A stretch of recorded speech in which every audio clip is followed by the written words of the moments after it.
एक दुष्ट आदमी और जिन की कहानी। किसी नगर में एक दुष्ट आदमी रहता था। वह इतना कठोर और अत्याचारी था कि लोग उसका नाम सुनकर ही डर जाते थे। कोई उसकी सूरत भी नहीं देखना चाहता था। उसका समय लोगों को डराने धमकाने और आपस में लड़ाई झगड़ा कराने में ही बीतता था।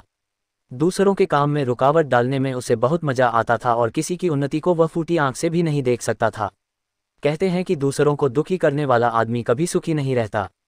दूसरों के सुख को ना देख सकने के कारण वह हमेशा दुखी रहने लगा। उसके घर में गरीबी ने आकर डेरा डाल लिया और वह तरह तरह के आपदाओं से घिर गया। एक दिन एक महात्मा उसके घर आ पहुंचे। उस दुष्ट आदमी ने अपनी सारी परेशानी उस महात्मा को बताई। महात्मा ने कहा कि प्रभु की उपासना करने से ही तेरे दुख दर्द दूर हो सकते हैं। दुष्ट आदमी ने भगवान की उपासना करना शुरू कर दी। वह एक घने जंगल में तपस्या करने लगा। आखिर भगवान प्रसन्न हुए और साक्षात दर्शन देते हुए उस आदमी से वरदान मांगने को कहा। उसने सिर झुकाकर प्रार्थना की, भगवान मैं बहुत गरीब हूँ, मुझे ऐसा वरदान दीजिए कि मैं जो चाहूँ वह मुझे मिल जाए। तथास्तु कहकर भगवान ने उसके हाथ में एक घंटी पकड़ा दी और बोले, यह घंटी तेरी हर इच्छा को पूरी करेगी। इसे बजाते ही एक जिन तेरे सामने होगा, उससे तू जो मांगेगा वह तुझे मिल जाएगा। लेकिन एक बात है, वह यह कि तू दूसरों की उन्नति नहीं देख सकता। इसलिए जो चीज़ तुझे मिलेगी उसके मुकाबले में तेरे पड़ोसियों को दुगनी चीज़ें प्राप्त होगी। यह कहकर भगवान एकदम गायब हो गए। दुष्ट आदमी को लगा कि जैसे उसकी तपस्या बेकार हो गई। मुझसे अधिक दूसरों को मिलेगा तो इसमें मेरा क्या लाभ है, भगवान ने भी मेरे साथ कपट किया है। इससे अच्छा तो ये कि मैं घंटी को बजाऊंगा ही नहीं, भूखा मर जाऊंगा, लेकिन अपनी तपस्या का लाभ दूसरों के पास नहीं जाने दूंगा। घर पहुंचते ही उसने घंटी के अंदर रुई ठूंस दी और उसे संदूक में छिपा कर रख दिया। उसने सोचा इससे तो बात बनी नहीं, अब प्रदेश जाकर नौकरी कर ली जाए। अगले ही दिन वह अपना बोरिया बिस्तर बांधकर घर से निकल पड़ा। कुछ समय के बाद नौकरी भी मिल गई, लेकिन नियत खराब होने के कारण नौकरी के पैसों में बरकत ना हुई। गरीबी ज्यों की त्यों बनी रही। एक दिन जब घर में खाने को कुछ ना मिला तो पत्नी की नज़र संदूक में रखी हुई घंटी पर पड़ी। उसने सोचा अब इसी को बेचकर पेट की आग बुझानी चाहिए, इसके अलावा और कोई चारा नहीं। उसने संदूक से घंटी को निकाल लिया।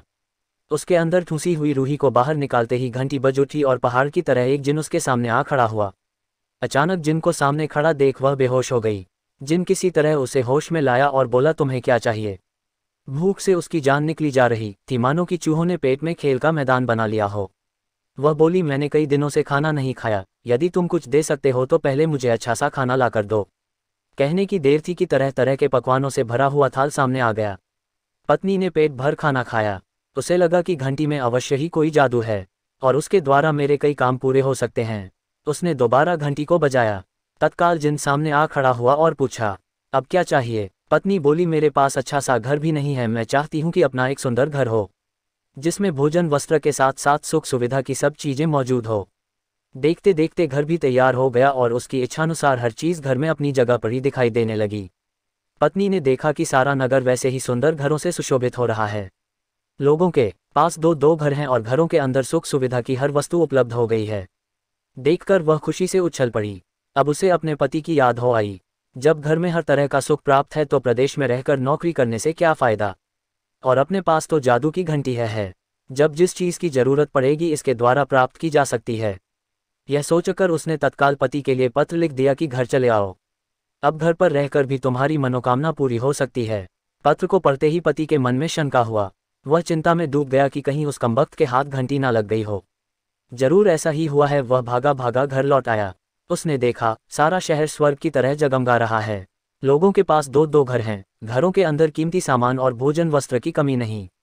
सारे नगर को खुशहाल देखकर वह बुरी तरह जल भुन गया। पत्नी से बोला, यह तुमने क्या कर दिया है? खुद एक घर में रहती हो और इन हरामियों को दो दो घर दिलवा दिए, यह तुमने अच्छा नहीं किया। पत्नी खुश होकर बोली, स्वामी, लोगों के पास दो दो घर होने से हमारा क्या बिगड़ गया? हमारे लिए एक ही घर काफ़ी है, इसी में हम सुख से रह सकते हैं। पति बोला, तुम मूर्खा हो, मैं इस बात को कभी सहन नहीं कर सकता कि लोगों के पास दो दो घर हो और वे सुख से अपना जीवन व्यतीत करें। मेरी तपस्या का फल उन्हें मिले, यह कैसे हो सकता है? उसने तुरंत घंटी को बजाया। घंटी के बजते ही जिन उपस्थित होकर बोला, अब क्या करना है? दुष्ट आदमी सोच में पड़ गया। थोड़ी देर बाद उसकी समझ में बात आ गई। वह जिन से बोला कि मेरे घर के आगे ठीक दरवाजे पर एक गहरा कुआं खोद डालो। देखते देखते कुआं खुद गया और इसके साथ ही लोगों के दरवाजे पर दो दो कुएं खुद गए। उसने फिर घंटी बजाई। जिन ने आकर पूछा, अब क्या चाहते हो? तो उसने बोला, अब तुम मेरी एक आंख फोड़ डालो। वही हुआ, जिन ने उसकी एक आंख फोड़ डाली और इसके साथ ही शहर के लोगों की दोनों आंखें फूट गई।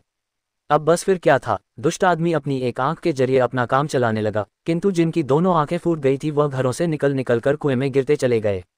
इस तरह कुछ ही समय के अंदर सारा नगर खाली खाली हो गया और दुष्ट आदमी ने उस सारे नगर पर अपना अधिकार जमा लिया। लेकिन उस नगर में वो और उसकी पत्नी अकेले रह गए। आपको ये कहानी कैसी लगी कमेंट करके ज़रूर बताएं। वीडियो अच्छी लगी तो लाइक करें।